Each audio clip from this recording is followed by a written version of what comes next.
Welcome to my channel physics online tutor. तो आशा करते हैं आप लोग अच्छे होंगे, स्वस्थ होंगे। तो हमारी जो क्लासेस होती है क्लास 9th के लिए, क्लास 10th के लिए, IIT foundation, NEET foundation, 11th class, 12th class, IIT mains, IIT advance, NEET के लिए हमारी क्लासेस होती है। फिजिक्स ओलंपियाड के लिए क्लासेस होती है। हमारा 1-to-1 क्लासेस की भी फैसिलिटी अवेलेबल है।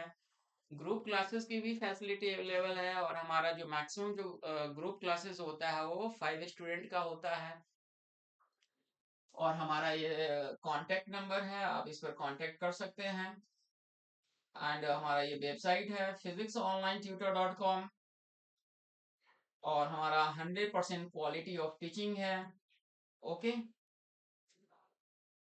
तो आज हम ये क्वेश्चन सॉल्व करने जा रहे हैं। और ये जो क्वेश्चन है ये आईरोडो बुक से लिया गया है। आईरोडो बुक जो है ये फिजिक्स का बहुत ही स्टैंडर्ड बुक माना जाता है। जे एडवांस या फिजिक्स ओलंपियाड जैसे स्टैंडर्ड एग्जामिनेशन में ये बुक रिकमेंड किया जाता है। और हमारा आईरोडो सॉल्यूशन सीरीज चल रहा है और हमने फोर्थ चैप्टर से स्टार्ट किया है।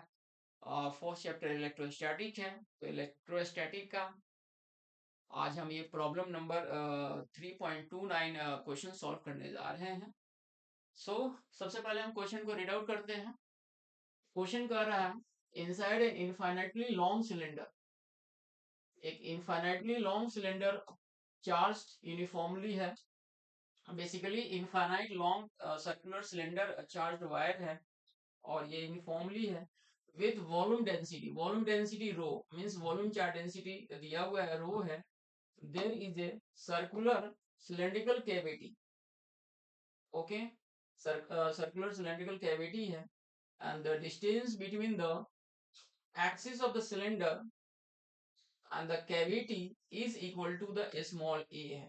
मतलब axis of the जो cylinder है और जो कैविटी जो अंदर में जो प्लेस है, मतलब जो कैविटी है उसके बीच का जो सेपरेशन है वो स्मॉल ए है।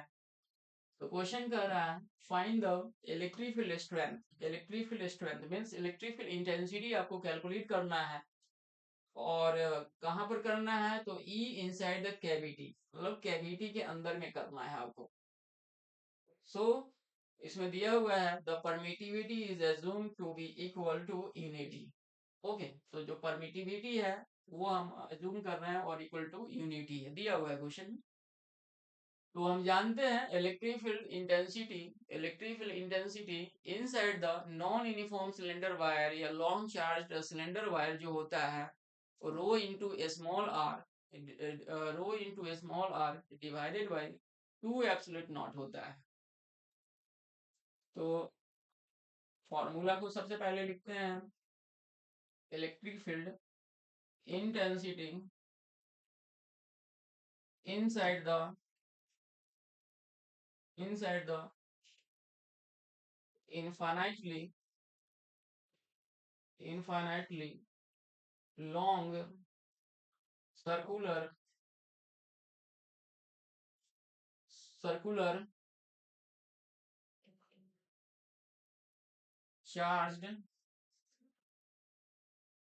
cylinder और non uniform cylinder wire is equal to होता है rho into small r divided by 2 epsilon not.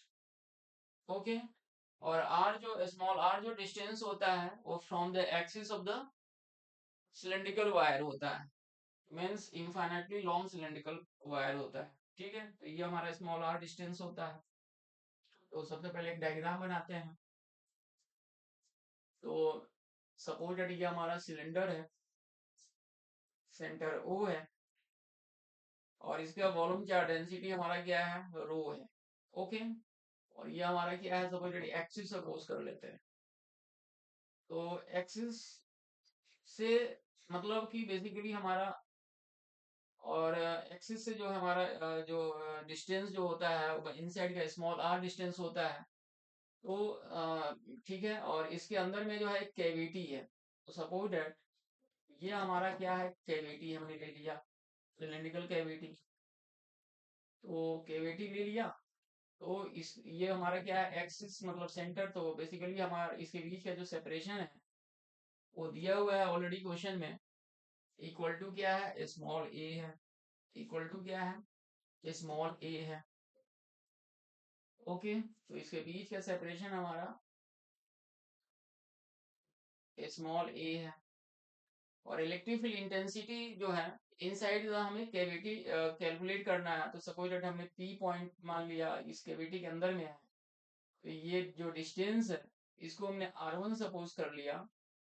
और इस कैविटी की वजह से ये जो हमारा कैविटी का मतलब ये हमारा दिस इज ओरेस है, तो इसकी वजह से हमने डिस्टेंस R2 मान लिया। ओके, तो अगर इसका वॉल्यूम चार्ज डेंसिटी रो है, तो कैविटी के अंदर में वॉल्यूम चार्ज डेंसिटी कितना होगा, माइनस रो होगा। ओके, तो इस ये जो हमारा जो कंप्लीट जो स्टार्टिंग का जो हमने सिलेंडर लिया है, तो इसकी वजह से इलेक्ट्रिक फील्ड इंटेंसिटी E1 हमने सपोज कर लिया। और इसकी वजह से हमने E2 सपोज कर लिया। क्या सपोज कर लिया हमने, E2 सपोज कर लिया इसकी वजह से। तो E1 क्या होगा हमारा, रो इंटू, और इसके बीच का सेपरेशन हमारा R1 है, तो R1 वेक्टर हमने बताया भी है कि इनसाइड जो होता है अपॉन जो इलेक्ट्रिक फील्ड होता है रो R/2 एप्सिलॉन नॉट, तो यहाँ 2 एप्सिलॉन हो जाएगा, 2 एप्सिलॉन नॉट। और E2 जो होगा हमारा, यहाँ पर अगर हम वेक्टर लगा देते हैं तो rho into R2 vector divided by 2 epsilon naught. Okay, तो यहाँ पर जो हमारा वॉल्यूम चार्ज डेंसिटी वो कैविटी के अंदर में माइनस रो हो जाएगा, तो यहाँ पर माइनस लगाएंगे हम। तो ई नेट जो हो जाएगा हमारा, E net is equal to